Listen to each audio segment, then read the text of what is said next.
Coming up on WUFT Midday, new details from investigators released after political influencer Charlie Kirk was shot and killed in Utah. And 4 suspects was arrested in Tallahassee for attempted murder. More on the news upstate. A major decision in the Florida courts is going to change gun laws in the state. What these changes mean for residents.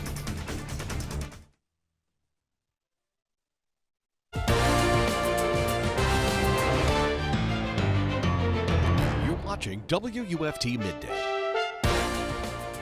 Popular conservative activist Charlie Kirk was shot and killed at an event he was hosting at Utah Valley University in Orem.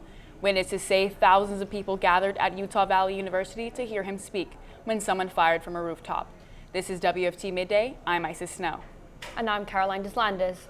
A manhunt is still underway. Police took in 2 people as suspects earlier, but they were later released.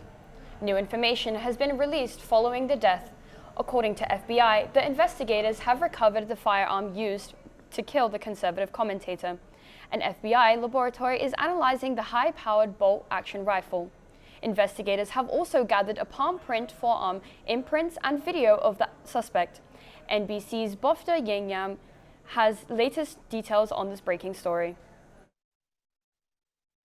In the hours after conservative activist Charlie Kirk was fatally shot in a brazen attack, armed officers swarmed Utah Valley University, while Utah's governor sent this message. I want to be very clear that this is a political assassination. Witnesses say immediately before the shooting, Kirk was taking questions from an audience member about mass shootings and gun violence. Moments later, fear ripped through campus. It was terrifying. None of us knew what was going on. Kirk co-founded the youth organization Turning Point USA back in 2012. With millions of online supporters, he's credited with being a one-of-a-kind organizer, mobilizing the youth vote for Trump. TikTok helped, but Charlie Kirk helped also. I truly believe that President Trump, throughout these last couple of years, overcoming all these odds is one of the greatest stories ever told. And it was Trump who announced his death on social media, ordered flags to be flown at half-staff, and later gave remarks in a 4-minute video. It's a long past time for all Americans and the media to confront the fact that violence and murder are the tragic consequence of demonizing those with whom you disagree. But on Capitol Hill, most stayed away from politics and leaned in. Please rise for a moment of prayer. To swift bipartisan condemnation. This is detestable, what's happened. Political violence has become all too common in American society. At kind of a loss of words. It is, a horrendous thing to see. Kirk's event was the first stop of a multi-state tour. Now it's the last place many will remember seeing him. In Washington, Bofta Imam, NBC News. In a major decision, the First District Court of Appeals ruled on Thursday that Florida's ban on the open carry of firearms is unconstitutional. The 3-judge panel determined that prohibiting the open carry of guns is incompatible with the Second Amendment. While the decision means it is now legal to open carry in Florida, the state still has the option to appeal. The Florida Sheriff's Association says although the decision is not yet final, there is no indication the court will reverse this decision. In Tallahassee, community tips helped authorities find 4 suspects. WFT Mangwin joins us for the reaction of the commentator of Florida's new Department of Law Enforcement. 3 of the suspects are charged with attempted murder, and 1 is charged with violating his probation in the shooting of Florida State University football player Ethan Pritchard. Pritchard was shot in the back of the head while driving home from a family event. 3 suspects, Jaden Bodison, Karan Miller, and a juvenile whose identity has been withheld, have all been charged with 3 counts of attempted murder and 1 count of shooting into an occupied vehicle. The 4th suspect, Germany Atkins, has been charged with 1 count of probation violation. All 4 suspects, I can tell you today, that hurt FSU student Ethan Pritchard and his family are in custody. And that didn't go by any small measure.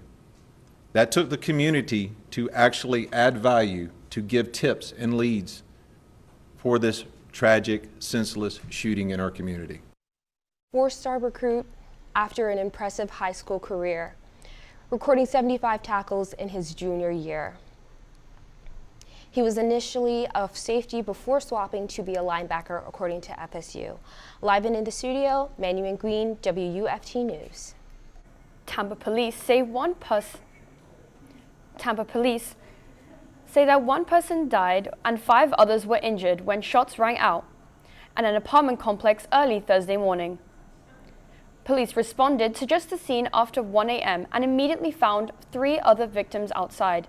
3 other victims were later identified after they reported being shot that they were on the way to the hospital. A 17-year-old man who was transported to the hospital died from his wounds after arriving in critical condition. An investigation found that all 6 victims were outside when they were shot. Tampa police believe this incident may have been the result of previous dispute, and an investigation is underway to identify the suspects and the motives for the shooting. With cooler night temperatures underway, the week so far has been shaping up to be very pleasant. WFT Jaden Spatoni joins us for the weather forecast. Jaden, tell us what to expect heading into the weekend. Well, we did experience some cooler temperatures with that significant cloud coverage over the past couple of days, but our normal temperatures will be returning and will be rising back up into the upper 80s. And right now on campus, we're at 82 degrees, winds 13 miles per hour. That humidity is at 65%, and our dew point is going to stay low, so it's not going to feel extremely hot out there, but our temperatures will be returning back to where they normally are at this time of year. Our weather maker from this past week is this front that's sitting across Florida. It's going to start heading out, and then it's kind of going to creep back up to the north, bring us back some moisture early into next week, but we'll be tracking that in just a minute. Temperatures right now, 82 in Gainesville, 81 in Ocala, 82 in the Villages, so staying in those lower 80 ranges, and our night temperatures are going to be even cooler, down into the 60s. Coming up, we're talking about our temperatures rising back up to normal, a slight chance for some coastal showers this weekend, and talking all things tropics as we head into the peak of hurricane season. Today marks 24 years since the September 11th terrorist attacks. Americans around the country are remembering the nearly 3,000 lives lost. In Gainesville, Alachua County Fire Rescue led a stair climb in Ben Hill Griffin Stadium to honor first responders and lost loved ones. On the national stage, President Donald Trump spoke at the Pentagon to remember the tragedy. That terrible morning 24 years ago, time itself stood still. The laughter of school children fell silent. The rush of our traffic came to an absolute halt. And for 2,977 innocent souls and their families, the entire world came crashing down so suddenly.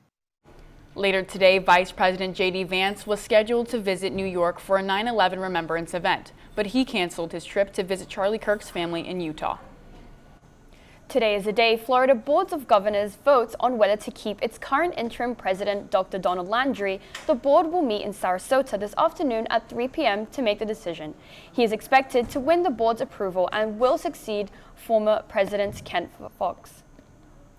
Members of several UF student groups came together to protest UF's RTS budget cuts. RTS is here to stay! 4 organizations make up the Save RTS Coalition. Around 100 students joined in their Save RTS rally today. They chanted in front of several busy bus stops around campus, demanding UF put money back into Gainesville's citywide bus system. Protesters say UF didn't need to pull back $2.5 million of funding last year. They also say buses have been packed and some students are left with no bus at all. I see the university sort of as a microcosm of wider American society. Instead of workers and owners, in this case, it's students and UF administration. They have absolutely no interest in doing what we want. Rather, they have a vested interest in doing what is profitable for the university and what's reputable for the university. Protesters shouted in support of bus drivers passing by while they rallied. They say officials from the Amalgamated Transit Union, which represents RTS drivers in Gainesville, helped organize the protest. University officials say their funding cuts came after a review of on-campus transportation. They say they took the opportunity to, quote, consolidate routes, improve frequency, and expand the campus connector service. Officials say routes were cut from 17 to 11, with some buses picking up some routes and others being covered by their service, Campus Connector. They say Packed buses are typical for this time of year, and that they expect them to become less congested as time goes on. Local shelters are getting ready for the peak of hurricane season. WFT's Isabella Reinoso went inside the shelter and got a first-hand look at the preparations underway. With hurricane season now at its peak, staff and volunteers here at St. Francis House are starting emergency preparations. This isn't just about storm prep, it's about protecting the people who are often the first ones to feel the impact and the last ones to recover. St. Francis House in Gainesville is part of the city shelter network and mostly serves people without homes. We're in the process of making sure that the gas is good, that the generators are working, plugging them in, make sure everything is great. Nathaniel Enoch is one of the hundreds of faces who are on the streets when hurricanes move through. You have to prepare, but see, some people be homeless and they ain't got no shelter to hide from. Lori Schiffbauer, St. Francis House CEO and Executive Director, says that energy and water are the main priorities, saying it's just like you prepare your home. Number two, different option. Make sure we have lots of bottled water or Gatorade or something of the sort, so that when folks come in and they're doing the overnight shelter with us just for the night or 2 nights, whatever it is, that we can give them bedding. So those are the things that we really focus on. The shelter has a capacity of around 50 people, but that number has never been reached. The shelter also follows a curfew hours before the storm. We've got to be in the shelter by 9 o'clock, and after 9 o'clock, the doors are locked, and we don't let folks in. Shelter leaders tell me help from neighbors is needed to keep their doors open. Their biggest needs are clothing, flashlights, and canned food. You can see the full list on their website. Reporting in Gainesville, Isabella Reinoso, WFT News. Applications open tomorrow. The Florida Fish and Wildlife Conservation Commissions will take applications online through September 22nd. Requirements to apply include being 18 or older and owning a state hunting license. After a $5 entry fee, people can enter their name into a lottery-style drawing to win one of 187 permits. The hunt is scheduled from December 6th through the 28th.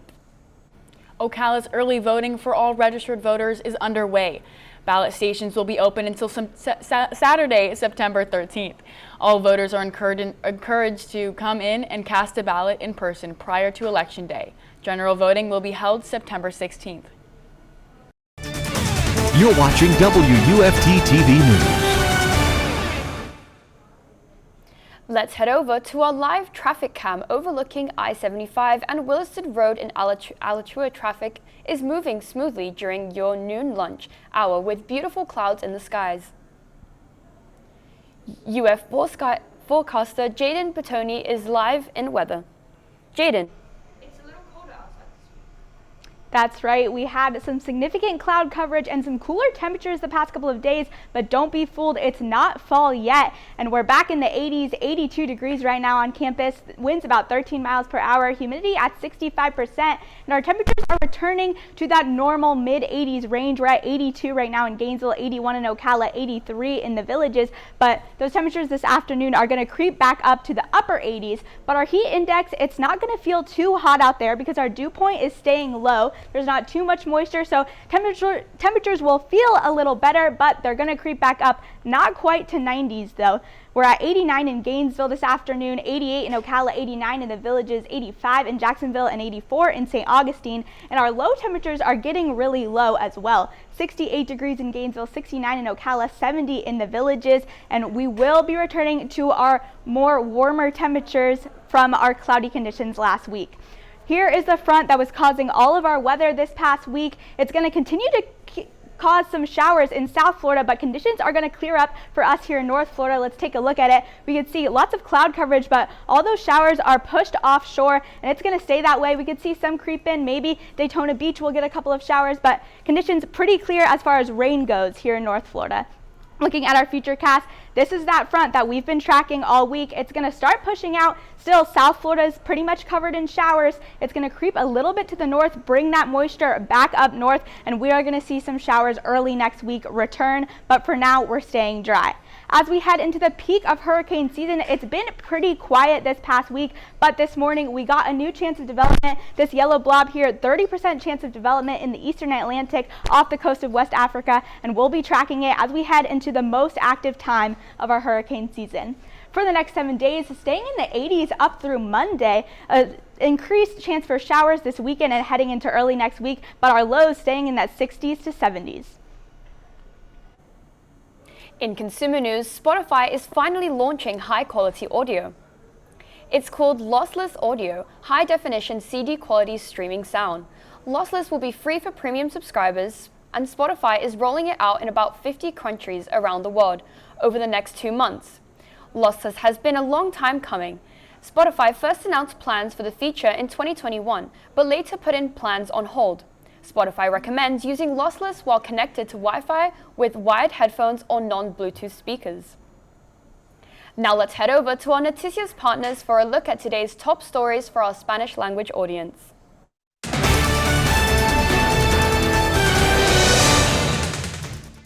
Hola, soy Dulce Rodríguez con tus noticias en 90 segundos. Alrededor de cientos de estudiantes se unieron en el Rally Save RTS ayer en la Universidad de la Florida.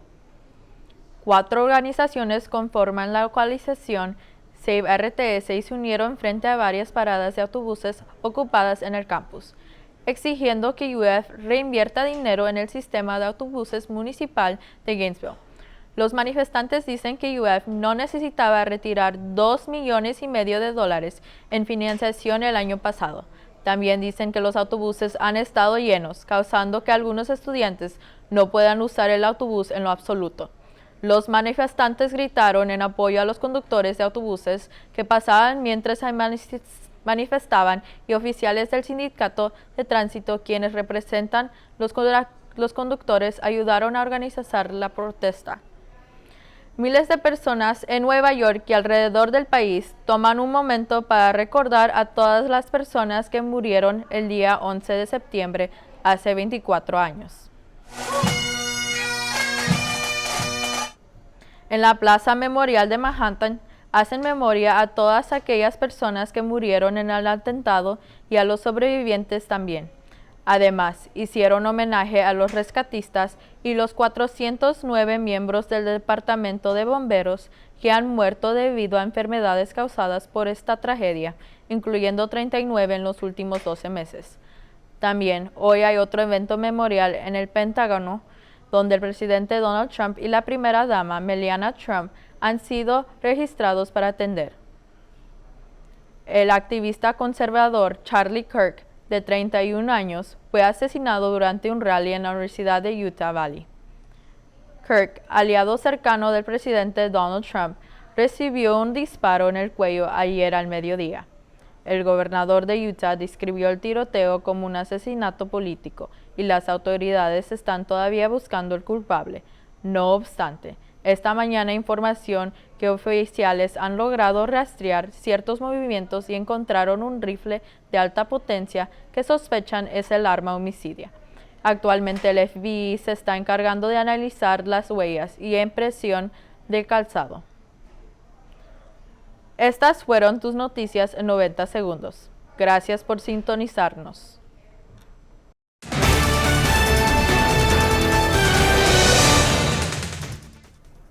I'm Carston with your Midday Sports Huddle. Saturday was a day to forget for Florida Gator fans, but how would the players respond this week? Senior defensive lineman Tyreek Sapp took the challenge head-on and hosted a players-only meeting. What was his message to his teammates during this meeting? So I just want to get that message out to them and let them know that that wasn't enough and that wasn't it and that wasn't the standard and that wasn't our best. And so I just want to relay that message out to them and let them know that I'm not settling for that. Even if we did win that game and things got to kind of turn in our direction, I was letting them know I wasn't settling for that even if we did win. So the 4-3 Gators soccer team returns to Disney Stadium this evening. The Gators welcome in number 9 Arkansas for their opener in SEC play. This season, the Gators have already proven to have more weapons on offense. Through 7 games, 10 Gators have scored a combined 15 goals. Historically, the Gators have struggled against the Razorbacks. They have scored 4 goals in the last 6 games, and their last win over Arkansas was in October of 2018. And as the work week comes to a close, high school football comes back to the area. Buchholz is among the schools this week that hit the road.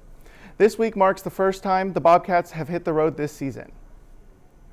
The Bobcats travel south on I-75 to take on Manatee High School, a team they lost to last year. Senior wide receiver and Gators commit Justin Williams talks about how they are going to prepare this week. So last year we played them. It was a close one, rough game. We lost, but I feel like we're going to come back and we're going to attack this week and really practice and get better at our craft. Coming up on sports on First at 5, how Billy Napier is getting the team ready to beat the Tigers in Death Valley. And that's your Midday Sports Huddle. I'm Carston Handy. That's all we have for today's WUFT Midday. But before we go, let's take a look at what's coming up on First at 5 on Channel 5. Coming up, we spoke to the local chapter of Turning Point after Charlie Kirk's tragedy. Later, we will break down the vote for UF interim president Dr. Donald Laundrie, scheduled for 3 p.m. this evening, and we will continue our hurricane coverage series as the Horse Center in Ocala, where reporters asked horse specialists how they prepare when the winds get too strong. All that and more at First at 5. I'm excited for this fall weather. I think I'd like a few more weeks of heat. I love the pool and the tan. Well, don't get too excited for fall because we are going to see our temperatures creep back up before we get those cooler temperatures for the fall. And this week we are remaining in the 80s until Monday. Monday we'll hit that 90-degree mark. But this weekend we see an increased chance for showers, especially on the coast. That's where we're going to see the most of these showers, and the lows in the 60s and increased rain chances into next week as well. And thank you for joining us for UFT Midday. We're back here tomorrow for another edition. We will see you later today on First at 5 on Channel 5. Have a great afternoon.